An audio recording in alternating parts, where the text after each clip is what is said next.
Good morning, everyone, and welcome to Martela Visionary webinar this morning. My name is Eeva Terävä. I work as head of design studio in Martela, and today I have Mia Leppänen with me and Valtteri Hongisto. Mia, could you introduce yourself briefly? Yeah. I work as a workplace specialist. So I work with the users, office users, if we have larger projects going on when we need to understand the work a bit more than before we start the design. So I take people with. Thanks. And Valtteri? Yes, my name is Valtteri Hongisto and I work in Turku University of Applied Sciences. My main special areas are acoustics, noise, and sound insulation.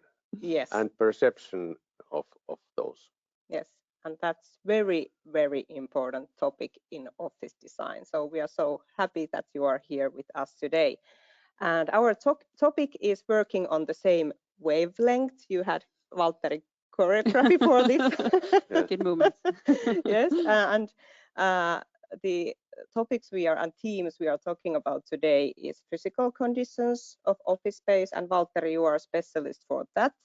And of course, how it's related to well-being of employees. And then we are going to talk about optimal utilization of office spaces and of course responsibility stuff in the end of the webinar. And if you have any questions during the session, don't hesitate to write them in your screen, and we will answer a few questions in the end of the webinar. So let's start. We are now here in Martela headquarters in Espoo, Finland. And the second reason we invited Valtteri today here is that you have studied our move from our previous headquarters 1 year ago. And with your research group, you have very carefully studied what are the physical conditions and the change from the previous space, but also the user experience. So could you tell a little bit more about this project you are having? Yes, I'm a leader of research group where we study ventilation and acoustics and psychological effects of those. And we have a project. We call it Motti project, where we have, for example, 4 offices who are moving from older offices to new activity-based flexible offices, and Martela is one of those. And our study includes questionnaires and physical measurements of the space before the relocation and after the relocation. And then we use statistical analysis to see how the conditions have been objectively changed and subjectively changed. Yes, we'll be very happy to be involved in this study. And here you can see the photos from our previous office and then the current one. And now we missed the screen here, so we don't know what slide is going on, but I continue and let's hope that someone solves the issue here. So our previous office was very far made from glass and steel, as you can see in this photo, and then our new office is more softer with concrete and red bricks and so on. And now we are getting these slides back. Sorry for this. Yes, now we are back on track. Great. So this was the lobby area of our previous office and our current one. And then a few more pictures from the previous one. You can see that the surfaces were quite cold, and Valtteri, you visited us many times also when we were working here, and we talked a lot about the acoustics of this previous space.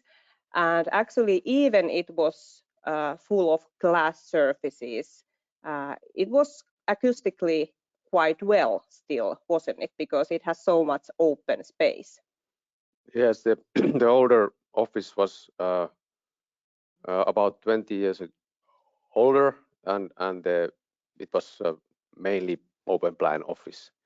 So it was quite deep in the construction, and although there were glass surfaces, there was some absorbing materials in the ceiling. Yep. And sound absorbing furniture. But the new office is containing more like smaller cells. Yep. And the sound absorption is a little bit larger, I think. Yes. Let's take a more deeper look into that later. But here you can see the main figures of our previous office. So we had 2,000 square meters, same amount of employees as we have now, about 90. And then that makes 22 square meters per person in a previous one. And then after relocation, we have 1,300 square meters. So the drop is about 30%, same amount of people. And now our space efficiency figure is 14 square meters per person. So that was the drop in the office area. But let's talk about sound privacy and about acoustics. But before we go to acoustical and indoor environment study with Valtteri, I have a question for Mia. We know that now after pandemics, people still like to work at home a lot. What is the main question having people back to office, and how office and home are competing with each other? Yeah, the main thing probably is that people are working quite much with focus work, and that is why home has been experienced as so suitable for their tasks. And in some cases, maybe the employees have like stayed home after the pandemic. They have not got them back to the office. And one thing is that how could we support the focus work better at the office, because we have had quite much problems at the open plans with like disturbance and interruptions. So if we want people to come back, we need to support all the tasks at the office. And then we also have the online meetings in the picture now after the pandemic. Yep. So if we can support focus work and the online meetings, it's not very attractive to come there like every day, do all tasks. But then the other question probably is that what is the role of the office? Yep. In some cases, it might be that it's not coming back as like a place for all the work, but then we need to like figure out the new layout for that. Yes. Because the old premises doesn't support the collaboration. Yes. In some cases either. So the role has changed, and then we need to take care of that it supports all the tasks. Yeah. Yeah. Sometimes we forgot that the main task is focus work. Yes. And that's why we have this first main question, how to create home-like privacy at the office. And this was one of the key results of your study, Valtteri. Could you tell about this, what you measured in our physical environment, and what were the results? Yes, the room acoustic objective measurement in the open plan office, it deals with how far you can hear the speech intelligibly. So in the measurement, we put a loudspeaker like here, and then we measure at different distances how distinguishable the speech is, and we talk about speech transmission index. And then when you hear only 50% words correctly, that is called distraction distance. Beyond that distance, you can work and focus. Within that distance from the speaker, you are less expected to be able to focus.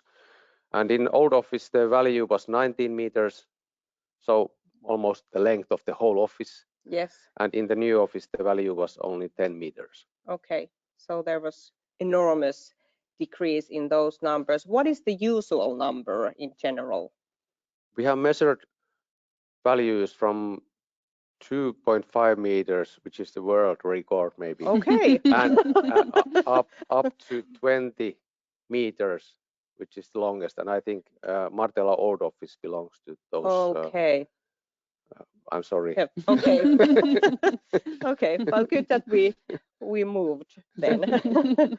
And here we have more detailed image how it goes. So could you explain it more precisely? What does it mean? Yes, that red line describes the decay of speech transmission index as a function of distance from the speaker. So in the top you can see the speaker there in the left side, and then workstations.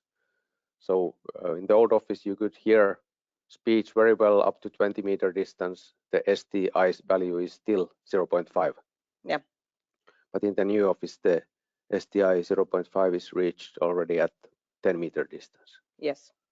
And why this is so important, as you said, Mia, office is now competing with homes, and at home you have total privacy if you don't have children or dogs or anything like that at home, but the baseline is that you have perfect privacy. Yes. And one comment I forgot to say, why this STI is so important. The reason is that we have conducted, and also many studies abroad have proven that high STI means reduction in work performance. Yes. So the lower the STI, the better the cognitive performance. Yes. So and focus work goes better. Yeah. And that's the key question when we want to attract people back to office, working with each other, that it has suitable working conditions, more sound privacy. And here is one more image about this distraction distance. So in our previous office, the distance, the radius was 19 meters, and of course our office didn't look like this, but there is traffic from open plan office, how many working desks it's disturbing, and then the length of the distance is 10 meters in our new office. And Valtteri, did you calculate how many people that first situation is disturbing? I know about mathematics that it is fourfold number of people that are disturbed in the first one. First one compared to the new one. Yeah. So that's big change. Yes. Good. But it was not only about the materials, but let's see here, this is your specialty, Valtteri, how to then actually design the office space so that we can support sound privacy. And what can you tell with this picture, what are the physical conditions and elements we need in the office? Yes, this figure contains all of them. So first of all, you need to have the ceiling absorption. Usually it should be 100% coverage of the ceiling with class A materials. And then the second is the masking sounds from the ventilation or artificial sound masking systems. And then we come to this furniture absorption. Here we can see sound absorbing screens. So I have one of them here, so we can feel that it is soft. Yep. And then textile carpet, and if possible, also wall absorbers or curtains and such things. And then of course this zoning, so that you have these privacy areas close to the office, like phone booths and meeting rooms, so that you can escape to them easily when you have the need for privacy or focus. Yes, we will go to that more deeply in the next section of the webinar. But can you tell what is, for instance, the meaning of the textile carpet? Yeah, it is not mainly because that it absorbs sound, but it is more like because it reduces the walking noise. So you, in a way, feel that this is like a library, so you begin to behave more silent. Yeah. Because you are not producing noise. So you somehow become aware of that this is a silent place. So it promotes silent behavior. So it's not only about physical conditions, but also about psychology of the space. Yes, and this image is from our new space, and we have followed these acoustic rules when designing our office to make it more suitable for focused work. But then let's go to these office rules and functional zoning themes more deeply in our next section, which is office functionality. And our main question here is to how to reach full potential of our or your office square meters. And as I said, we decreased our office area 30%. So it was quite a large decrease.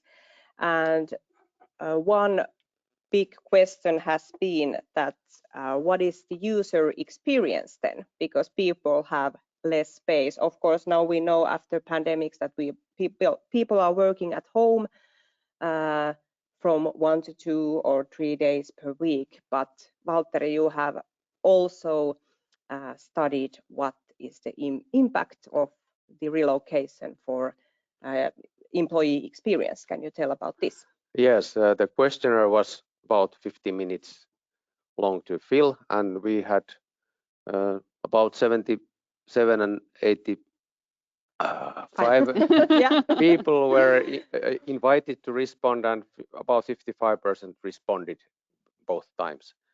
And based on that, we could do quite good statistical analysis about the changes, are they significant or not. And the first and most important question relates with the satisfaction with the work environment as a whole. We also talk about environmental satisfaction in psychology. And we found unexpectedly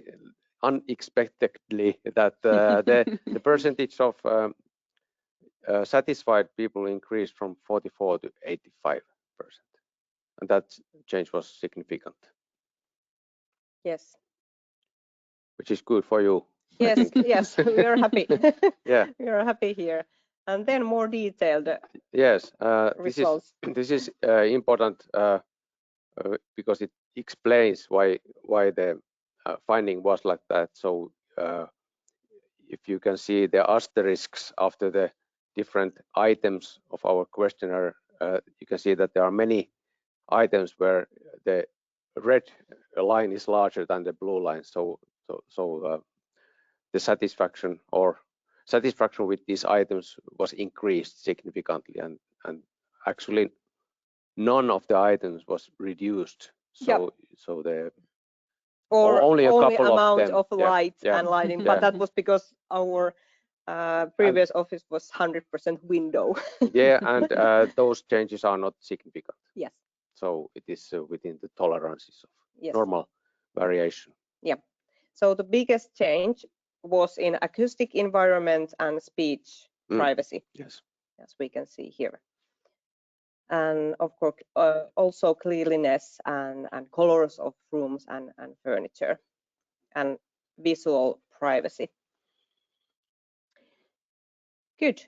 But then let's go to reasons why it was like this. So Valtteri, you studied that the user experience has gone better, but Mia, let's talk about why it is so. So here we can see the zoning model we have been used in our new office. And as you saw in the previous picture where we were talking about acoustic elements, it's not only about physical environment, but it's also about how you put in place different types of space and make different kind of office zone. So Mia, how do you see the correlation between zoning and user experience? How this is taking effect in our space?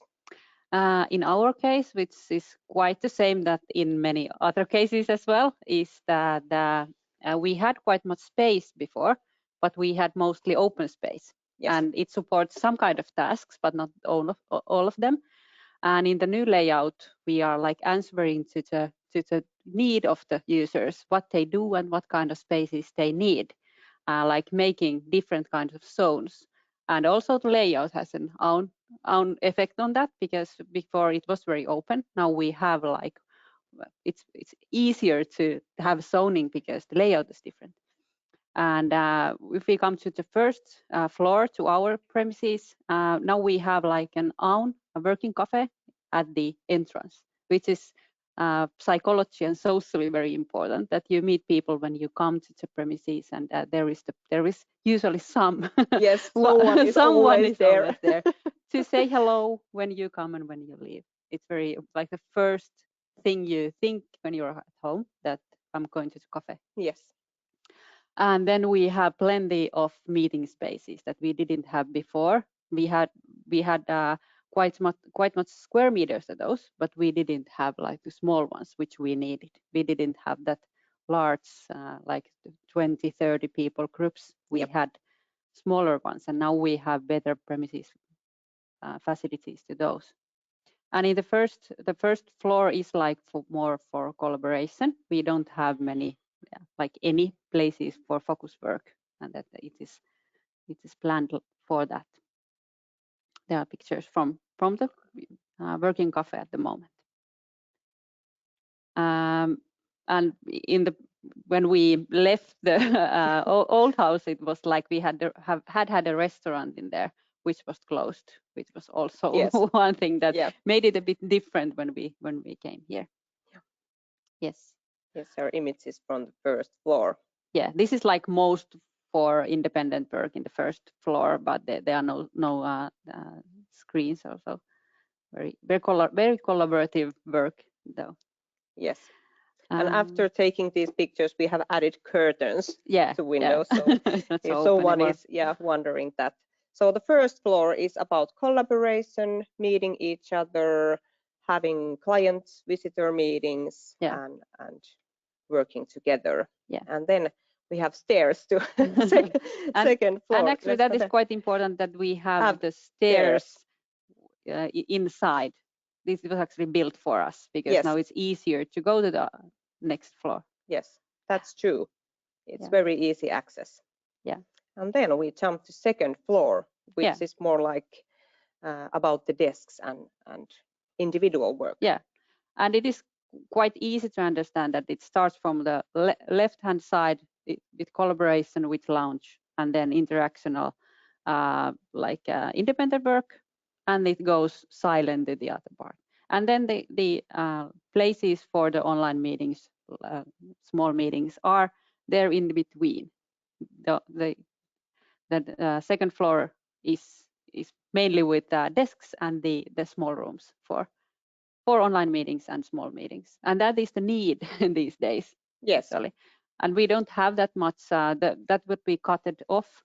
Mostly was open plan with desks. We had desk for almost everyone in the previous premises for 90 people. Now we have like 40 desks with adjustable normal ergonomic desks, and then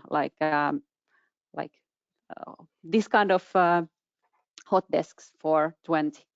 So we use the space very differently from before. And in our case, it seems to be that people, it supports the work we do. Yes.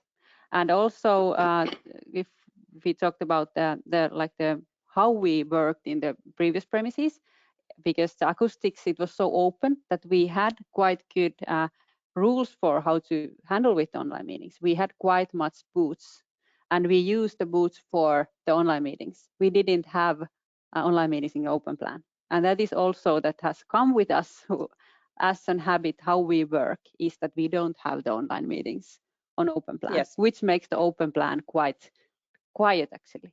Yes. You can ask questions. This is from the interaction area. They are usually people working together as a pair. If we have someone support some projects to do together, we can answer to the phone, and we know that this day is like that. We stay here. But then if we have a day that we need to concentrate deeply on some project or something to write or read, then we go to to the silent areas. Yeah, this is image from the silent area where you can totally concentrate, and finally image from this space we are located at the moment. Yeah. And then the same thing doesn't fit for all. So if people are working with like some equipment they need in the work, like IT, in our case, the IT support has their own area with glass walls, so that they can stay there and have all the things they need. Their work is not so flexible that they can always take everything with when they go. But most of the work we do is very flexible. Yes. So we are like offering a lot of different spaces for different kind of individuals. Good. Then one more busy slide from your study. This is very important result. Can you, Valtteri, tell about this? Yes. Only one decreasing red arrow. Yes, we asked about people opinion against some statements with response scale from -2 to +2, and we found again unexpected results that almost all of the factors related to perceived control and functionality of the working space improved significantly. So if you have a red or green arrow, it means that the change was significant. And one of the most important questions in this questionnaire after the environmental satisfaction is this: the environment fits well to my work. So nowadays people talk a lot about the match of the spaces for the work, more than the environmental satisfaction, how you feel about the environment, but how it serves your main task. And I think this finding is important because it is probably meaning that the performance of your work is improved. Yes.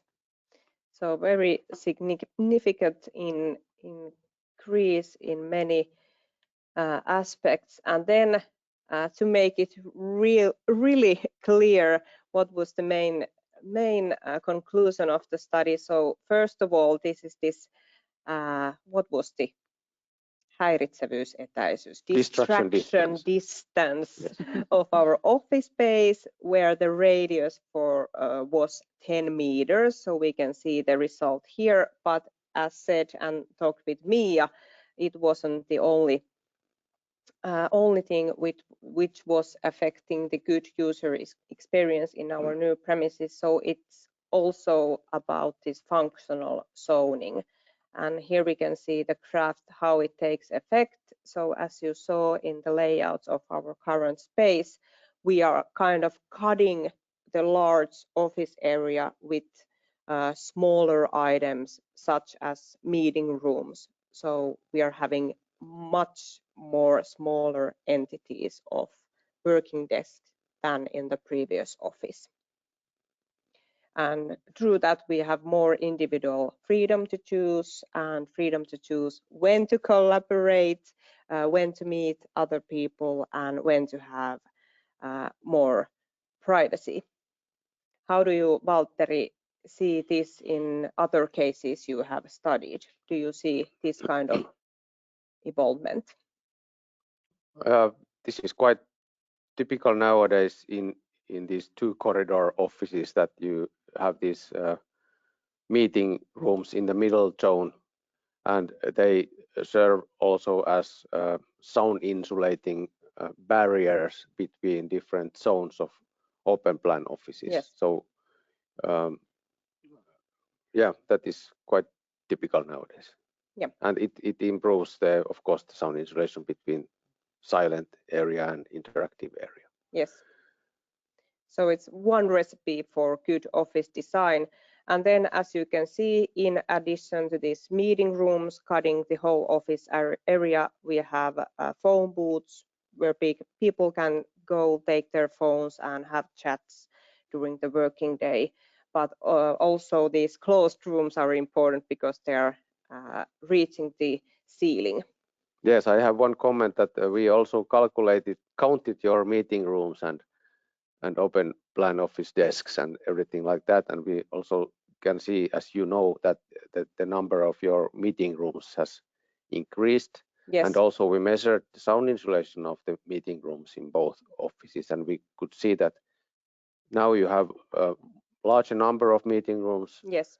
They are closer to the occupants, so they are easier to reach, and they have better sound insulation. So that is probably one important reason why the acoustic privacy was so much improved. So it's not only the change in office acoustics, but also the meeting rooms.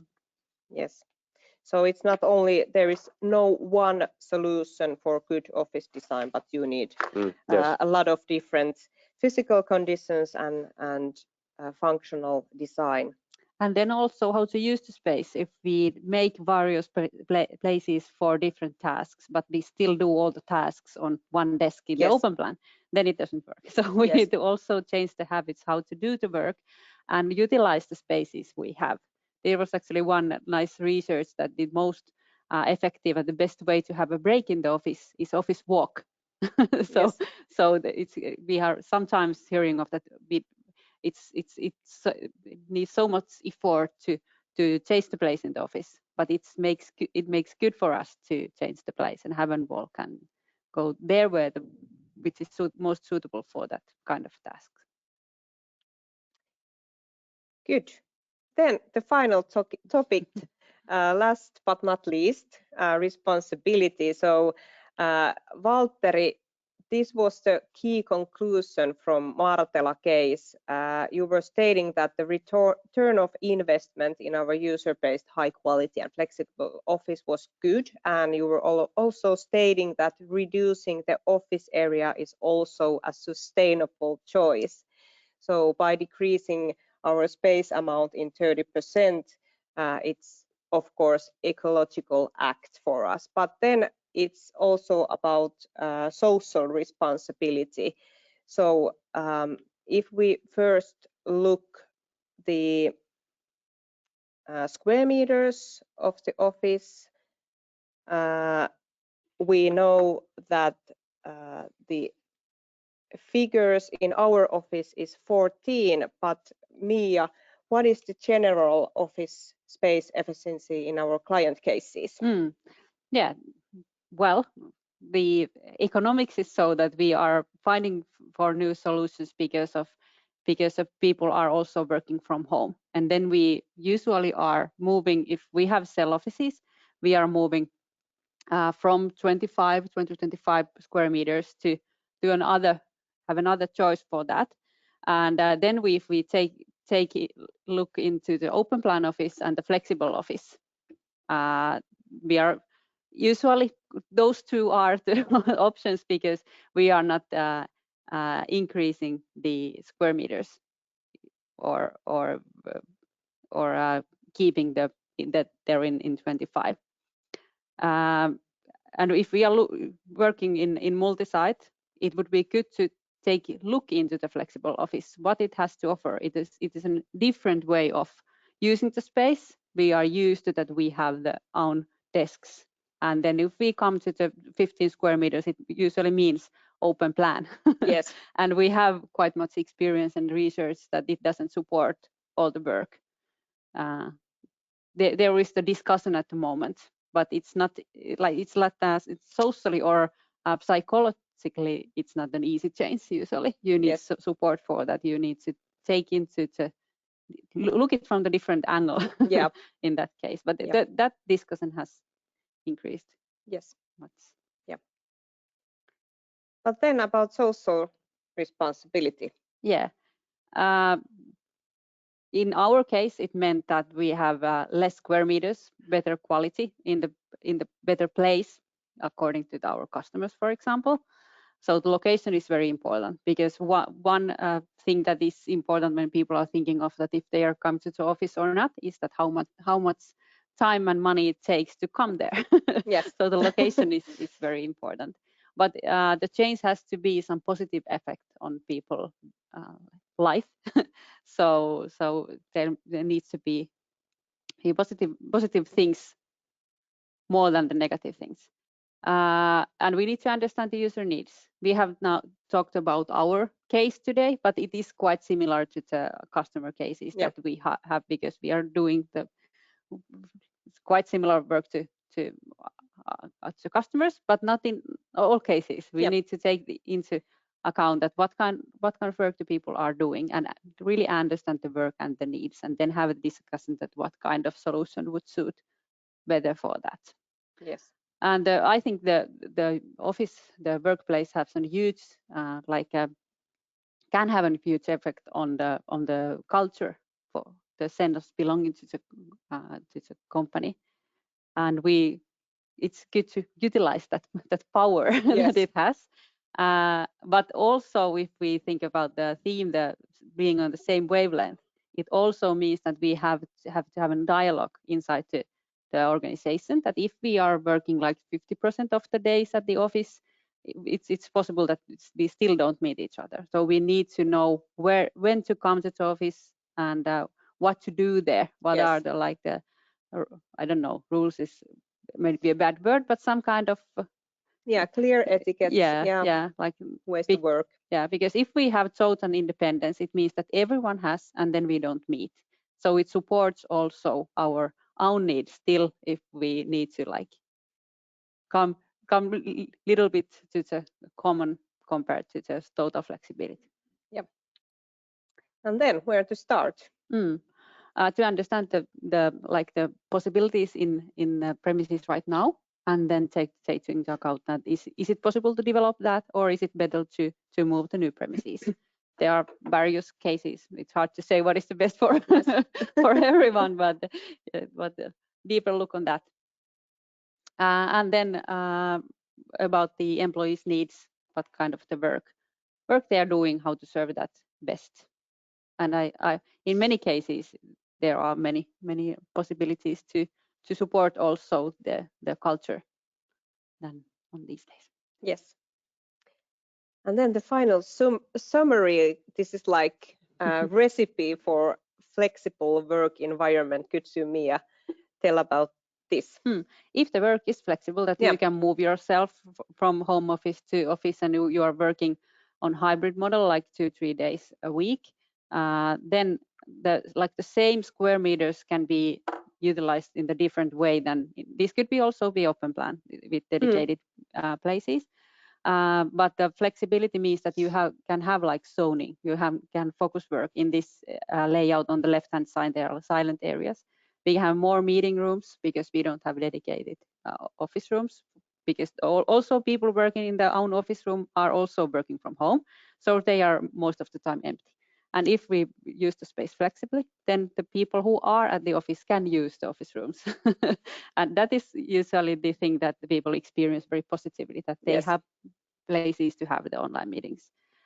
And then the zoning can also be visible in the layout. We can have like a larger working cafe, where you can, in some organizations, people are also working from the cafe. It depends on the task. If you need to do large screens, then it's possible. But if you have some basic office desk work, it's also, people like to be there. There is usually the like soft environment. It feels good. It is important for some people. So we can have like a different feelings, different areas, closed and open office in the same space, and then just to learn to use it. Yes, the next step. Yes, very important. And just to mention that in our previous premises, we already have activity-based office, and we knew how to work, so it wasn't that big change for us. So it was easy for us to adjust in our new environment. But that's true that in many our client cases, you need to first learn how to use the space and learn how to use the flexible work environment. How do you see, Valtteri, this in your other research cases? What's the situation? Does people know how to work in activity-based office? You were maybe telling that other cases are more like moving from traditional offices. We have not analyzed them completely, but it seems that switching between workstations is producing some challenges. Yep. So some people don't want to switch at Yes. all, and some are, on the contrary, they are very interested on that, on using all the elements of the office. Yes. So it takes time Mm. to learn. Yep. And we have different roles. Yes. Some people are doing like focus work Yes. all the day, Yes. then it's not needed. But Yes. if you have like very different tasks on the same day, Yes. then you need more spaces than one. Good. Then we have a few minutes for the questions. Let's see what kind of questions we have from the audience. I think this could be a good question for Mia. This is a little bit difficult, but I'll try to answer. How to facilitate best for the hybrid solutions where some of the team members are participating via Teams or Zoom? Yeah. This is usually the hard part. Yes. One thing is that what kind of like I'm still using the word rules, but some kind of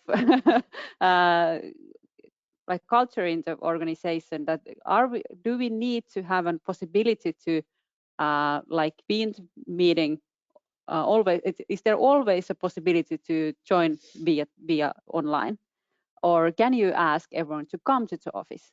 Sometimes there are different kind of systems in the different organizations, and sometimes we just need to decide that this is the thing that we need to discuss together. We need to see our faces. It's much more faster to do it face to face if we have some discussion. And then in some cases, if we have like certain rules that we give the word for the people who are online, it's not a problem, or they have different role. But if we try to combine the discussion in the meeting room and online, there is no space that can fix that problem. And then but still, of course, the good quality of the IT tools that you can see and you can hear. Yep. I like the model that we have in the meeting room, like this, that we are that we have the round table, we are in the same space, and then there are like 2 screens on the wall. The other screen is for the online participants. The other one is for like dividing, for example, sharing the screen. That is quite good that you can see. We have like a round table for everyone. But I would like to support that we have like, if you like, people like starting the meetings or projects, and people like from 4 to 7. Yep. Those like face to face, and then the hybrid model for like one is speaking and you can comment on that. Yep. Or so. Then it's not a problem. So we need to be careful with that, what kind of meeting we have, and then decide and have like a system how to tell it to the people that now we want you to be at the office, or this is hybrid, or then totally online is also a good option. The hardest part is the hybrid. Yes. Yes. So the main answer is that avoid hybrid. I would say so if I could. Yes. And then if you say that it's face to face, and someone decides to stay online, they know that Yes. it is different. Yes. Yeah. That's good. Okay, then next question goes to Valtteri. This is even the harder one. How do you foresee in the office of the future to be? What do you see in your crystal ball? Yes, thank you for this question.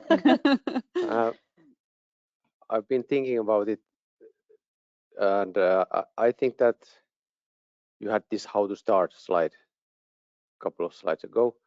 I think they are the elements. I think there is no definition for future office. Companies are very different. In some, let's say, like university campuses, people want to focus all the time or be at home, so they want certain office. And in your case, I think this fits quite well, as the evidence shows. I think offices should be and could be smarter than they are nowadays. I think in the future they will change more rapidly. so that and the change is based on like occupancy rates of certain areas, because you can measure where people like to spend hours, and also we can use small short questionnaires like instant questionnaires where you can measure the satisfaction with different spaces, and during the weekend the walls have moved to different positions, and you can see the next that's what we wanted to have, so it changes every weekend to some extent. Maybe not every weekend, but I mean the idea is that it is more flexible, and this leads to probably to the case that the number of fixed walls will even reduce more. I think it might be safer to move closer to the old open plan office like you had, but it should have better qualities and more like these pods and booths and modules which can flexibly, the number can flexibly increase or reduce depending on the tenant, of course, because the space owner, I mean the tenant can change every 5 years, so I think that's the future. Yes, so future is unpredictable. Yes, and office needs to be flexible and smart. And this is quite well with the model of not owning the furniture, like the having the flexible service which we offer for the customers. It helps us to make the changes in the future if you need to own all the furniture you have. Yes, good. I think it's a wrap at this point. We have reached the end of the webinar. If you have any further questions and if you want to continue the conversation, please contact us. We are very happy to help you and go further with the conversation. And here you can see our contact details. Thank you everyone for joining us, and have a great day. Thank you, Mia and Valtteri.